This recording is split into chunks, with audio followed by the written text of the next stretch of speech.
The eruption in the Reykjanes Peninsula, which was long awaited since the February 8 eruption of 2024 in the Reykjanes Peninsula, related to the Svartsengi volcanic system, has not materialized.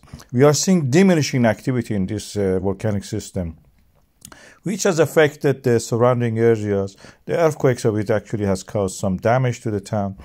And we expect that the magma actually laterally move toward the dike system in the north of that town, around 4 or 5 kilometers. But it was trapped. It seems the magma, 2 million cubic meters of it, is actually wasted practically. It didn't erupt. Initially, we thought it is 1.3 million cubic meters. It didn't, and the expectation was that by 5th of the March.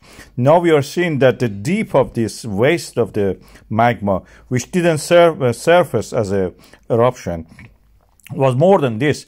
Now we are seeing 2 million cubic meters actually was there. This is based on the GPS data. This diagram shows the days passed after the magma accumulation under the Svartsengi power plant started and to the day that it starts to laterally move. So we are seeing those movements didn't materialize in the sense of eruption. So if now we continue extrapolate from that point that we have now today, we expect that it reached the 13 million cubic meters threshold that actually is good for eruption. We had it in the previous eruption, 13 million cubic meters. This will be almost more or less around the new moon. There is a little bit of academic snobbery by the geologists to actually admit or even study any relation between the moon and the earth system on the tectonism, plate tectonism, and the magmatic movements and the flexure of the Earth's lithosphere. This is well known in the planetary geology. Unfortunately, I have to admit that this is beyond the knowledge of the geologists. The plates are something like this. We see, for example, the east-west side of the Reykjanes Peninsula practically has flexure, and volcanic systems that we have now with the rift valleys. All those fault lines shows something like a floating bridge. And we have similar to that in the satellite of Saturn, for example, in the Enceladus, we see something like that. Geologists are not able to actually comment on or deny anything on this because with the watered down mathematical courses that we don't have anymore in the universities, in the geology courses, they're not in the position actually to talk about it. The shifts and the movements, even the structural geologists will know about that, are now not even much covered as it was before.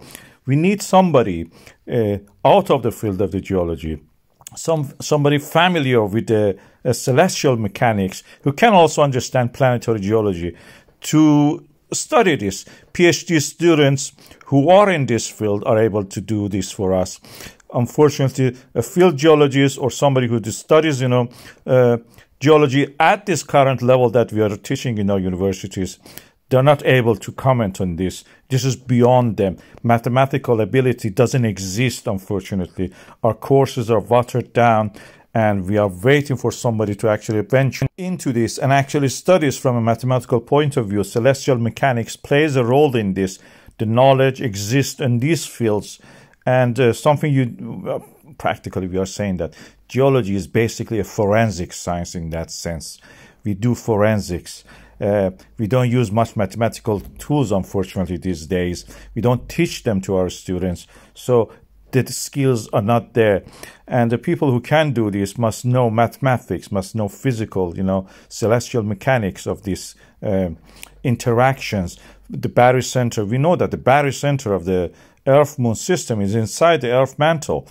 And we have the biggest, satellite mother planet size twin planet in the solar system, plus the Pluto probably.